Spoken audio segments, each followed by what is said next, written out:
The dais and my fellow peace activists. It's indeed a great privilege to address this august gathering who has come from all over the world, and particularly I'm immensely happy to share the dais with Dr. S.L. Gandhi. Thank you so much, sir. Being the first speaker, I delve little leap on some of the areas that we need to understand what is child army and all that. So my coverage of the topic will be definition of the child army, origin of the child army in recent times, the current scenario of militarized youth around the world, and more particularly how religion is a prime mover for having child army in the society, and also I might suggest some remedial measures to improve, to have a better world to live in, and with that I might conclude. Basically, the Paris Principles on the Involvement of Soldiers in Armed Conflict 2007 defines anyone, a child soldier who is below 18 years, whatever she or he does, either as a cook or a porter or as a spy or as a sexual worker. And in the documented history, I am sure most of you must have learned the story of David and Goliath during your childhood days. David was born in 10,000 BC, and when David slain Goliath, he was just between 15 to 17 years. His age is not specified, but he was definitely a child soldier. So in a documented history, I have a feeling that he must be the first child soldier who was deployed. And in 1914, Napoleon also recruited several teenagers between the age of 14 and 17 in his armies. And that was countered by the Russians.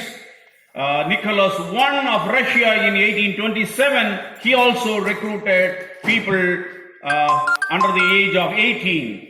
And even the world wars were no exceptions.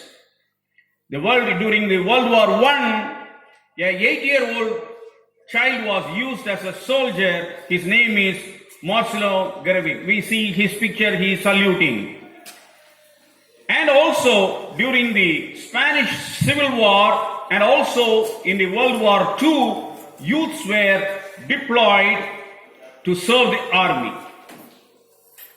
And in recent times, in 1983 to 2009, the Sri Lankan government was fighting the liberation tigers of Tamil Eelam, and LTT is known for recruiting children as low as 10 years, and most of them were 17 years. This picture is taken later.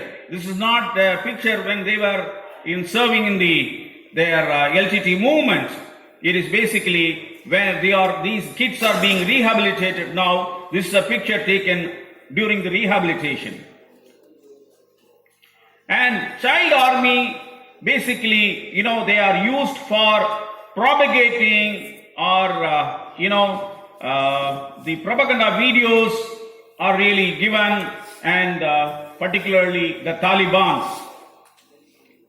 In one of the videos, you see a 14-year-old man, 14-year-old boy being used or hailed as a hero, as it is claimed that he killed an American soldier. So he was marched, that was in the year 2009. According to Human Rights Watch, as many as 70,000 boys served in Burma's National Army. And children as young as 12 years have been recruited. Most of the time it was forceful recruitment. And in India also, at the age of 16, one could join Navy, and at the age of 17 one could join the Air Force. The only difference is you will be trained till you attain the age of 18. You will not be involved in the armed conflicts. So, in India also, we do not really follow the tradition of the 18 years is the basic year for recruitment in the defense forces. Till 2019, there were about 6,000 to 9,000 children were involved in the Communist Party of Nepal forces. They were also involved. And during my childhood days, there used to be a Sunday school song, and the lyric goes like this.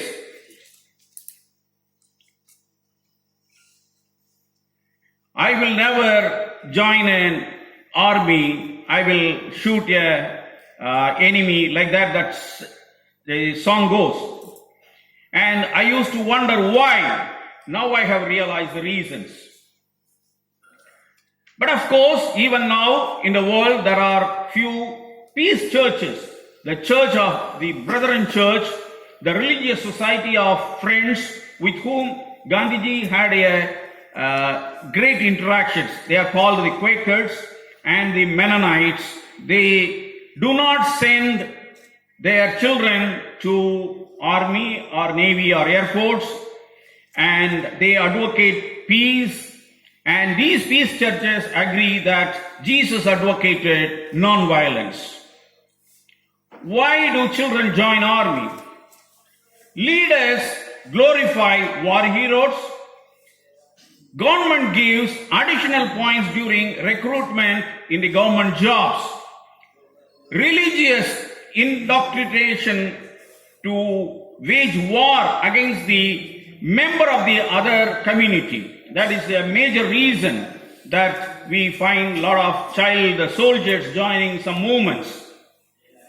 And action movies and gunfire in the cinemas also has a greater influence on the children, which lures the children to handle the guns, the firearms.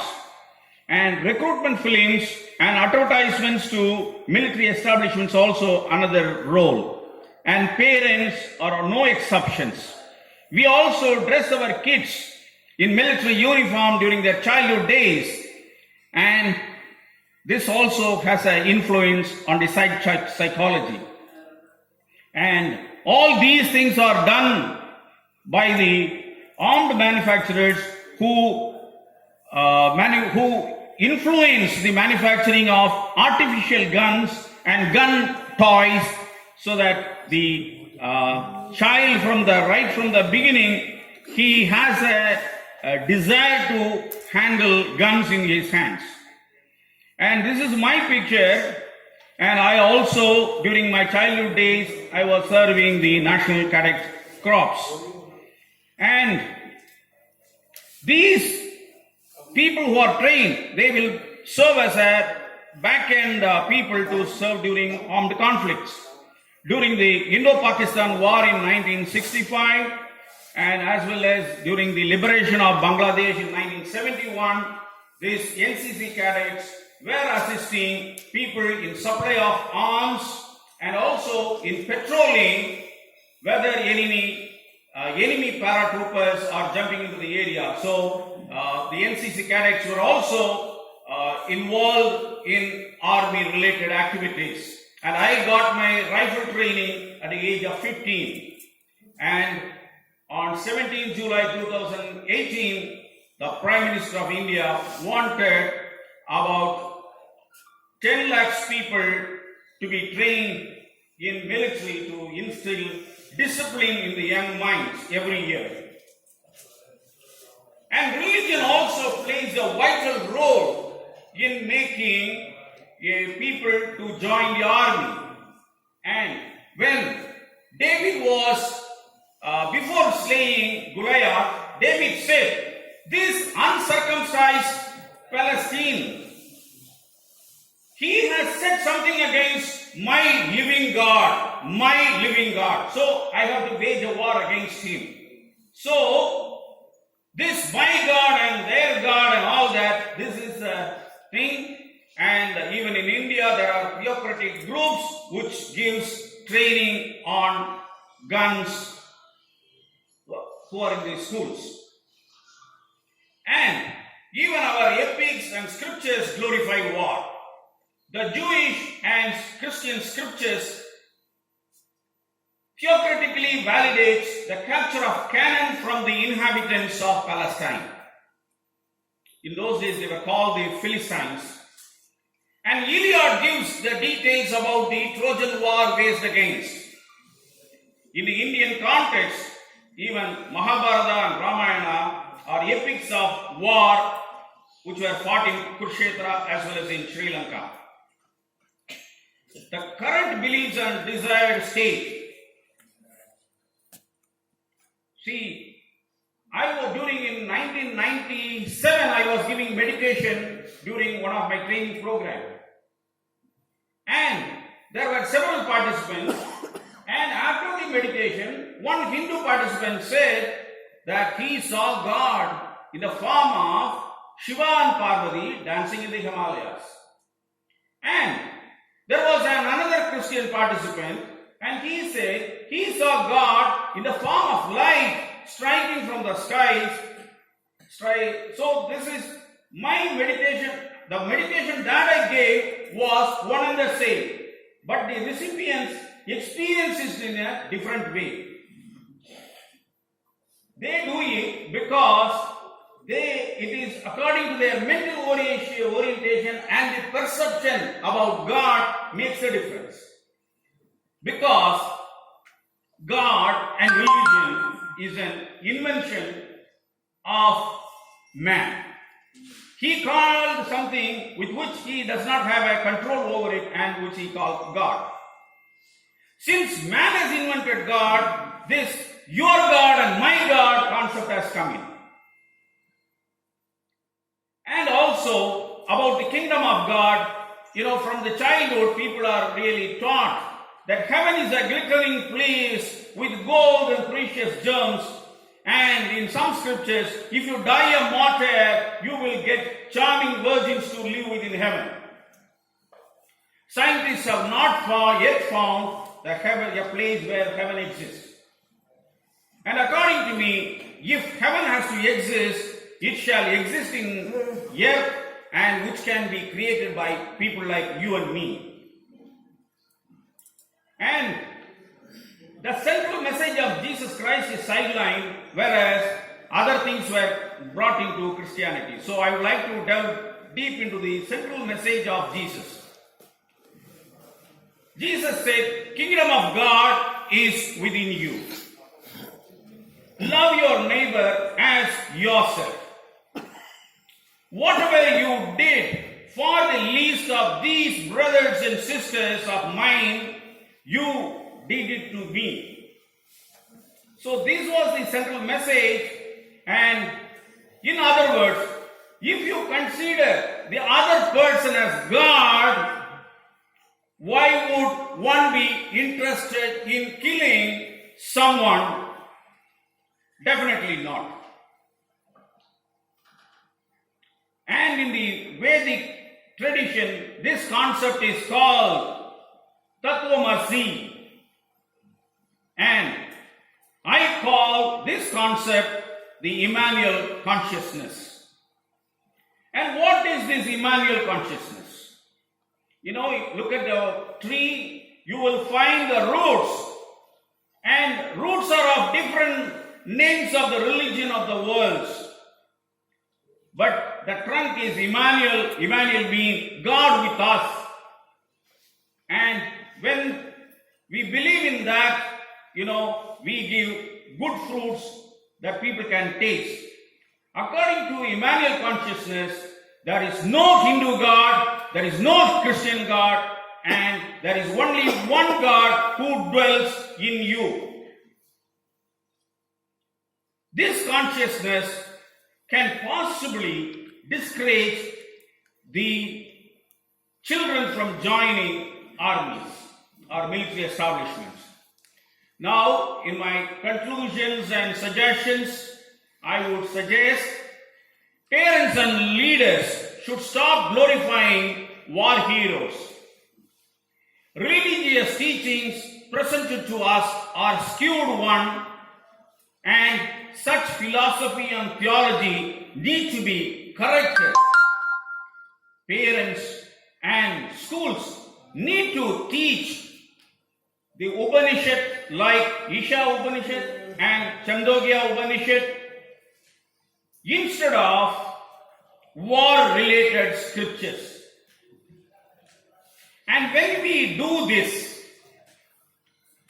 the children, the youth will realize, I live in this universe and the universe lives in me. And when that happens, the entire earth will become a kingdom of God, and there will be no killing, and youth will never join an army. I still remember the Sunday school song, I will never join a military, shoot an enemy. That Sunday school song I really remember. Thank you very much. Thank you.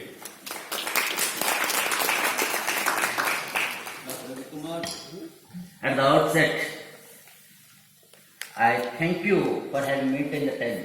You're on time, perfect. And I expect same thing from my other co-participants. It is 15 minutes given. Let's maintain it. Dr. Ravi Kumar, your concern